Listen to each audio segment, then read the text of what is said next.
Grabe na po yung ginagawa nitong mga identify na mga pro-Duterte senador. Binubugbog na nila si Senador Ping Lacson as chairman ng Blue Ribbon Committee. Pinaparinggan ni Senador Jingo Estrada na meron daw isang senador nagsabing merong 100 billion na insertion ang nakaraang kongreso at mga dating at kasalukuyang senador. So, ayaw ni Estrada yung ganong sinasabi ni Ping Lacson at yan ay sinabi sa interview sa media. At ang paniniwala naman ni Lacson, pag ikaw ay nagpa-interview sa media, taong bayan ang kausap mo niyan. At meron siyang dokumento tungkol sa insertion. Pero nag-react ng negatibo itong si Jingo Estrada. Matindi namang bumanat din ay itong si Senador Marcoleta na parang kinu-question niya ang integridad, kakayanan ng Blue Ribbon Committee under Lacson. Especially dun po sa kanyang sinasabing mas kapanipaniwala daw yung dating Marines na si Orly Gotesa kumpara sa ibang testigo at resource person ng Blue Ribbon Committee. So medyo negative po yung comment na ganyan, kawalan ng respeto. Alam nyo kayong mga gunita, biglang dinala ni Senator Marcoleta itong testigo niya nang walang pahintulot at hindi alam ng Blue Ribbon Committee at ng Senado. Ipinakilala niya on the spot doon sa hearing at kaagad pinaupo, pinagbasa ng sinumpaang salaysay, nagkamali-mali pa. Yung ba'y trabaho ng Senador na magdala ka ng testigo para sumirat, siraan ang kasamahan at ang Kongreso? Trabaho ba ang Senador na manira ng institusyon? Manira sa pagkatao ng mga kasamahan? Inuulit ko. So yun po yung dating. Kaya na ginajustify ko lang na itong grupong ito ng mga maka-Duterte, Senador, tinaamin naman nilang sila Duterte 7 o Duterte lang sila. Aba, pinagtutulong-tulungan na ang Blue Ribbon Committee. Ay di ba ang Blue Ribbon Committee ay member ang maraming mga senador? Dahil in aid of legislation ito. Ay kung mismo sa public hearing na naghahanap ng mga batas na dapat gawin, naghahanap ng mga ebidensya para i-rekomenda ang kasuhan kung sino man, ay kanilang sinisira ang kredibilidad. Ay anong kahihinat ng hearing na yan? Anong kahihinat nga ng galaw ng Senado? Kung puro siraan, paninira ang ginagawa sa kasamahan. So yun akin pong sariling observation at opinion. Hindi ba dapat sila nagtutulong-tulong kung totoo na sila ay lingkod bayan o sila ay talagang naghahanap ng mga butas para gumawa ng bagong batas, i-amend ang mga batas or i-abolish ang mga kasalukuyang batas at palakasin ang mga batas laban sa grabing korupsyon. Dapat ganun eh. Pero yung nagsisiraan at nag-aakusahan kaliwat kanan, abay delikado yan. So, yan po yung aking nakikita. Alam naman natin yung mga Duterte senador, talagang yun ang layon nila. Sirain ang gobyerno. Parang ganon. At higit sa lahat, ginagamit ang kanilang mga posisyon. Ano ang inyong masasabi niya?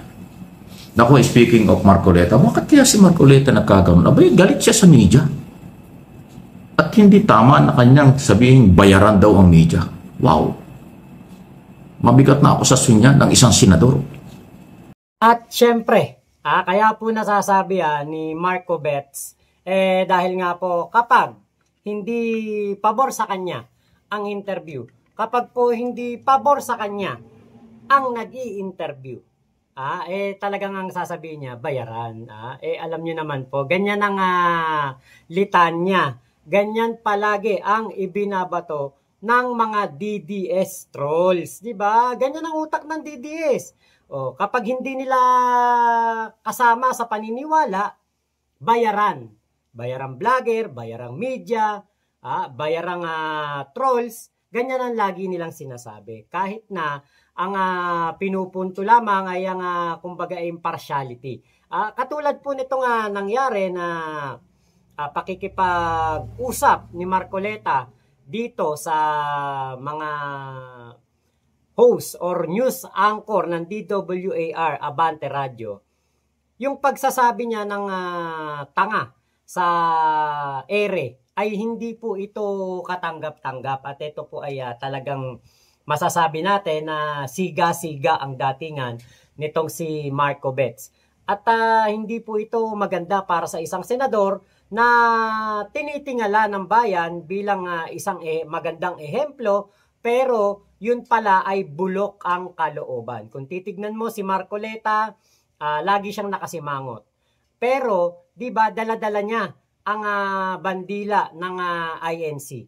Dala-dala niya ang grupo na ito. Alam natin na mga INC, mga kalmadong tao yan, mga mapagmahal sa kapayapaan, palakaibigan, friendly ang mga INC. Marami kong kaibigan na INC. At ako'y nakisalamuha sa mga INC at wala akong naging kahit isa man lang na problema sa kanila. Pero dito kay Marco Beta, makikita mo na ibang-iba, hindi po ganyan ang INC. Ang alam ko sa mga INC ay mga disente at mga peace-loving people. Sila po ay laging nakangiti sa iyo, open arms kapag ikaw ay kumbaga lalapit sa kanila, madali silang i-approach. Pero yung mukha ni Marcoleta ay parang kulto. Tingin ko ay oo nga siguro siya INC, pero mukhang nahaluan na po ng sapi, nasapian na po ng DDS. Kaya po ang kanyang mukha ay laging nakasimangot at lagi pong naka-smid. Diba, nakakarimarim na makakita ng ganyang pagmumukha sa Senado na parang bulldog, parang pug na lagi na lamang galit at handang manganggat. Diba po? Alam nyo, mapunta naman tayo dito sa isang issue. Isa pa pong kumbagay tinitingala at kinikilalang bayani ng makabagong henerasyon ng mga DD shit ay etong si Kiko Barsaga. Nahalatang-halata naman pong may tililing to. Kung ang tinatawag nilang trililing ay matinong-matino, eto po talaga may tililing ang tingin ko. Talagang malakas po to yun itong taong ito. At yan nga po si Kiko Barsaga na nag-post.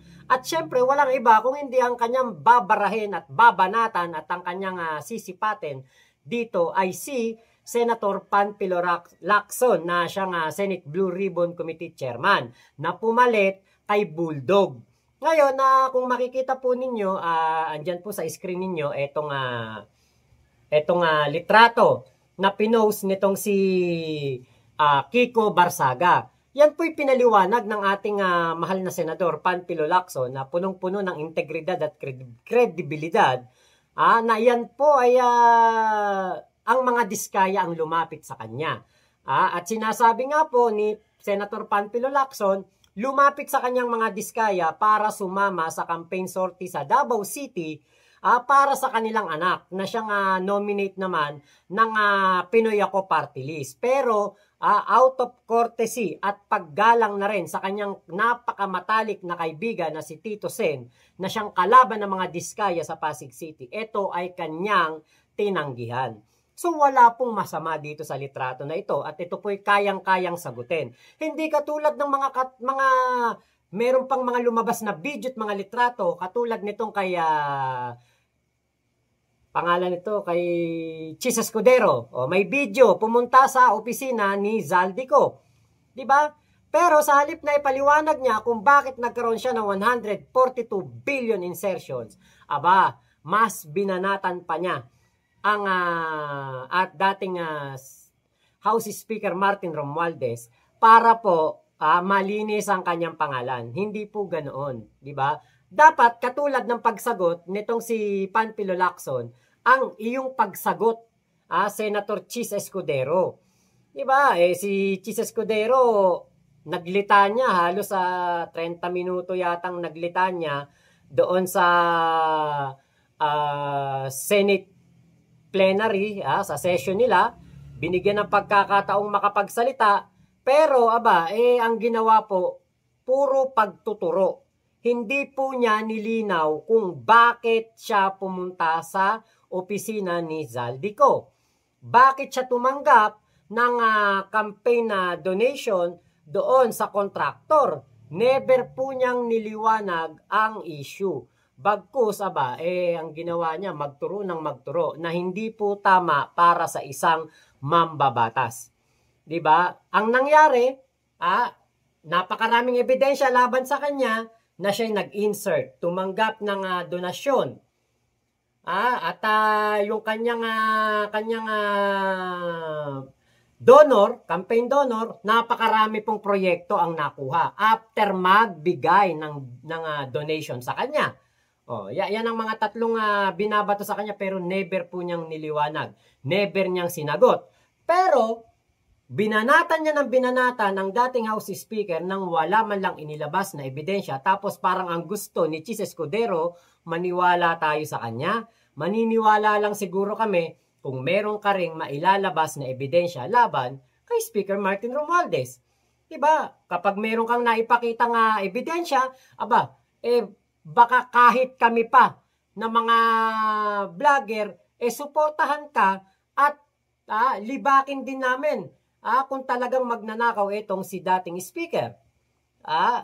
Kaya nga, di ba hanggang ngayon, ilang taon na nilang binabanatan si speaker. Yan ay naratibo na ng DDS way back 2023. Pero, wala po silang mailabas na ebidensya, wala silang maipakitang patunay na si Speaker Martin Romualdez ay kasama sa korupsyon. So katulad lang din dito ng ibinabato ngayon kay Senator Panfilo Lacson na napakadaling i-debunk. Ngayon, Kiko Barsaga, ikaw kaya ang magpaliwanag sa amin kung bakit ganun ang iyong mga post. Kung bakit ang mga post mo ay hindi, para sa akin, hindi naaayon para sa isang matinong congressman. Back to you, Kiko. So, ito pa po video ni Sir Mike. Abay, meron pa siyang isang medyang, kakilala ko pa yung medyang yun, in-interview ng Billionaire Channel ba yun? Abay, sinabi pa niyan, tangay, yung nag-i-interview. Ano yun? Pag sinabi mong tangay, nag-i-interview, tsaka hindi dapat sinasabi yan ng isang senador na on-air, sasabihin mong tangay yung nag-interview. Dinig na dinig kaya nga nag-viral nagtatanong lang naman yung media. Dahil pag in-interview ka ng media, pasalamat ka dahil in-interview ka. Parang yung media pang may utang na loob Dahil pag in-interview ka ng media, ang mamamayang Pilipino at mga nakikinig sa kanila, yun ang iyong pinaglilingkuran at nakikinig sa iyong mga sinasabi. Pinakikinggan kung sino ka at ano ang sinasabi mo. Pero sabihin mo tanga dahil hindi mo gusto ang tanong. Ano yun? Iba na ang galaw talaga, Nung si Marcoleta, Senator Marcoleta, congressman pa na kilala ko, hindi ko man nakita ng personal yan. Noong araw may mga ugnayan para sa kanyang mga ginagawa. Kita ko naman yung kanyang ginagawa at marami siyang ginawang maganda sa kongreso. No? Pero ngayon biglang nag-iba na. Pagpasok nitong administrasyong ito, ibang-iba na. Kahit kung may galit siya kay Speaker Romualdez, may galit siya sa mga congressman before dahil hinubaran siya doon, tinanggal siya sa mga committee membership at iba pa. Nung maging senador, parang nag-iba. Kumbaga sa salitang kanto, parang siga-siga. Lahat inaaway, lahat inaakusahan, pati institusyon sinisira. Pati mga kasamahan, inuupakan niya. Nasaan na yung parliamentary courtesy? Nasaan na yung respeto sa kasamahan at sa institusyon? Parang nawawala na. So palaala lang, Senador. Senador kayo ng Republika ng Pilipinas. Pera ng mamamayang Pilipino ang ginagamit ng lahat ng nasa gobyerno. Elected, appointed sa inyong mga operasyon at sweldo. Allowance at iba pa. Di ba mas maganda magtulungan na lang kayo para sa mamamayang Pilipino? Walang takipan, walang kampihan. Ang kampihan ay katotohanan. Hanapin ang ebidensya at kasuhan, ipakulong, bawian ng pera ang mga kurap. Dapat ganon. Ngayon, halata natin ang galaw. Gusto nyo pabagsakin ang gobyernong ito para iupo ninyo ang pangalawang pangulo na meron ding problema sa isyu ng korupsyon. Sinabi ko na nga nung nakaraan pa, ang Office of the Vice President Sara Duterte, kung sa golf, merong handicap. At kung pagtatravel, mabigat ang kanyang bagahe. Kasi hindi pa nalilinis until now ang issue ng korupsyon sa kanyang opisina. Hindi maliit ang 625 million na hindi natin alam kung saan napunta. Hindi pa malinaw kung sino si Piatos. Si Willie Rebellion, ano ba yan? Basta may marami kang sinabi pangalan doon. Mayroong pampano at kung ano-ano pang pangalan ng prutas at gulay. Hindi pa tapos yun. Tapos gusto nyo, palitan ng gobyernong ito at iuupo ninyo yung may kaso rin, may problema rin sa korupsyon. Hindi kayo naglilinis. Gusto lang nyo magpalit at kayo maghawak ng kapangyarihan. Kasi kung ayaw nyo ng gobyernong ito dahil sinasabi nyo korap, dapat ang ilalagay hindi korap. Dapat ang ilalagay walang bahid ng korupsyon. Dapat ang papalit walang problema sa issue ng public office is public trust. Betrayal of public trust. Meron hindi pa tapos yung impeachment. Naharang lang kasi nga wala pang final decision ng Supreme Court para dyan. Hindi naman natin pwedeng madaliin. So, kung gusto niyo maglinis, dapat ang ipapalit malinis. Kung yung ipapalit hindi rin malinis, saan pupulutin ng bayan? Pagmamalasakit ba yan? O personal at political interest lang ninyo? Nagtatanong lang po ako. Politiko, nagtatanong. Interest lang nyo ang inyong pinapahalagaan? Paano ang interest ng majority ng Pilipino? Maliit o malaking pera, basta may bahid ng korupsyon, yan ay dapat nire-resolba, pinapanagot ang kahit sino. No one is above the law. Hindi pwedeng dahil vice president siya, iuupo nyo kaagad pag napantanggal ang gobyerno. Paano yung kanyang problema? Baliwala lang?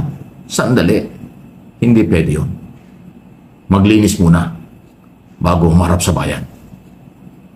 Sir Mike, pansin na pansin po natin na ang mga Duterte dogs ay talaga pong kumikilos po talaga sila para po mapalitan ang ating Pangulong Bongbong Marcos sa Malacanang. At ang gusto nilang ipalit ay ang isa ding kurakot na si Sara Duterte. At nakikita natin yan, ang pagpupursige ng mga Duterte dogs. Mapa Senado, mapa Kongreso, mapa LGU. Nakikita natin ang kanilang kagustuhan na si PBBM ay mapababa sa pwesto. Kaya lang po, katulad nitong mga nakaraang araw, may isiniwalat si dating Senador Trillanes na meron pong bantang kudeta kay PBBM noong September 21.